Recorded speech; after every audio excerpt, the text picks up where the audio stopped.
다른 사람들은 제가 성공했다고 생각할지 모릅니다. 그 과정에서 약 12kg를 감량했기 때문입니다. 살이 많이 빠졌다라는 말을 밥 먹듯이 들었습니다. 몸무게가 39kg까지 내려가고 옷이 헐거워지고 부럽다는 말을 인생 처음으로 자주 들었습니다. 다이어트를 시작할 때 제가 제일 바라던 결과였습니다. 그러나 행복하지 않았습니다.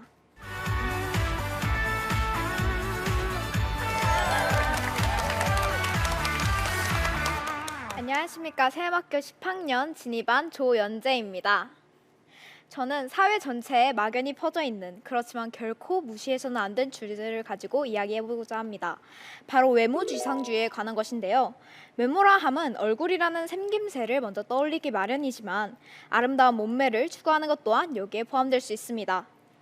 21세기 대한민국에 사는 사람이라면 각종 미디어와 문화를 통해서 외모지상주의의 영향을 받을 수밖에 없습니다.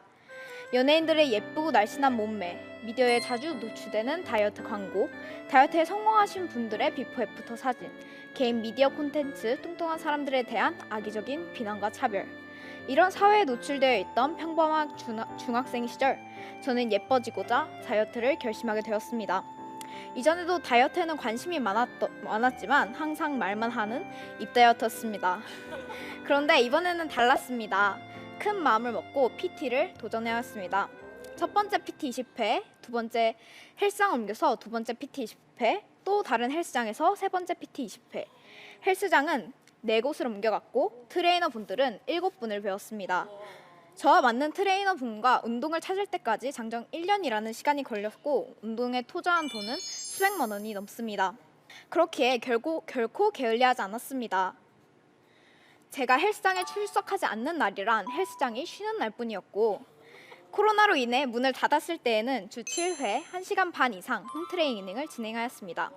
그 이후에도 댄스 학원에 가서 하루 4시간씩 춤을 추었습니다. 식단 또한 철저히 지켰습니다. 탄수화물, 단백질, 지방의 양, 음식의 무게, 칼로리 등을 하나하나 신경 써가며 대회에 나가는 선수 마냥 식단을 신경 썼습니다. 다이어트에 관한 것이라면 그 모든 것에 철저했다고 자부할 수 있습니다. 보통 이런 피땀 눈물을 쏟아낸다면 그에 걸맞는 결과를 얻기 마련입니다. 다른 사람들은 제가 성공했다고 생각할지 모릅니다. 그 과정에서 약 12kg를 감량했기 때문입니다. 살이 많이 빠졌다라는 말을 밥 먹듯이 들었습니다. 몸무게가 39kg까지 내려가고 옷이 헐거워지고 부럽다는 말을 인생 처음으로 자주 들었습니다. 다이어트를 시작할 때 제가 제일 바라던 결과였습니다. 그러나 행복하지 않았습니다. 몸무게는 줄고 지방은 빠지는데 옆구리살이나 뱃살 같은 못난 곳은 빠지지가 않고 가슴이나 엉덩이 같이 중요한 부분만 계속 빠지니까 노력을 했는데도 기대했던 건강하고 튼튼한 몸과는 달리 너무 젓가락 같다. 야, 살 좀 쪄라 라는 평을 많이 들었습니다. 내가 더 열심히 해야겠구나.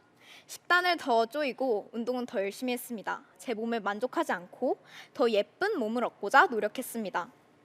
그렇기에 다이어트를 위해서 친구와의 약속, 가족과의 식사 시간, 맛있는 음식, 시간, 돈을 포기하면서 얻은 것들은 이렇습니다. 식단과 운동에 대한 강박, 죄책감, 폭식증, 불만족, 우울증, 몸에 대한 집착, 망가진 신진대사, 근손실. 뭔가 잘못되었다. 이건 내가 원하는 것이 아니다. 그때서야 깨닫게 되었습니다. 이때가 제가 하나님과 제일 가까웠던 때이자 그분을 가장 미워했었던 때였습니다. 도대체 무슨 문제가 있으시길래, 무슨 화가 있으시기에 이렇게 저를 괴롭히시는 것인지, 왜 자꾸 방해를 하시는 것인지, 기도에 왜 침묵하시는 것인지, 제 힘이 닿지 않는 문제를 모두 그분의 탓으로 돌렸습니다. 아무것도 보이지 않는 하늘을 향해서 울고불고 떼쓰고 저주하고 협박했습니다. 제 억울함을 호소할 때가 그곳밖에 없었습니다.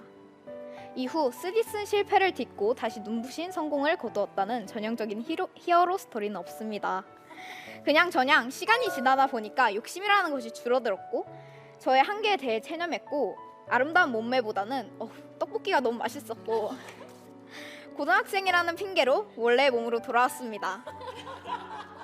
강박이 사라지고 다이어트를 포기할 수 있었던 전환점은 그냥 어느 순간 그렇게 되었습니다. 그리고 여러분이 보시는 이 몸이 바로 그 실패작입니다. 다이어트의 관점에서만 보면 말이지요. 하지만 1년의 지독한 다이어트에서 얻은 것도 있습니다. 우선 조금씩 마음의 여유를 되찾고 하나님에게 향하는 미움이 사그라지니 새로운 것들을 발견할 수 있게 되었습니다. 침묵하신 것이 아니었습니다.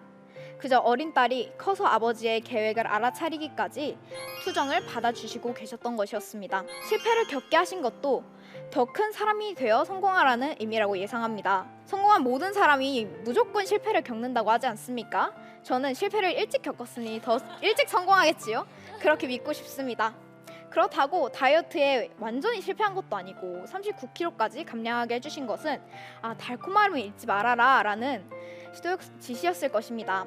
간절한 노력으로 얻은 것과 그에 대한 주변의 칭찬은 사람의 어깨를 치솟게 합니다. 자존감이라는 것이 얼마나 유익한 것인지, 성취의 기쁨이 어떤 것인지 알게 되었기 때문에 아름다운 몸매보다 더 가치 있는 것을 얻었다고 생각합니다.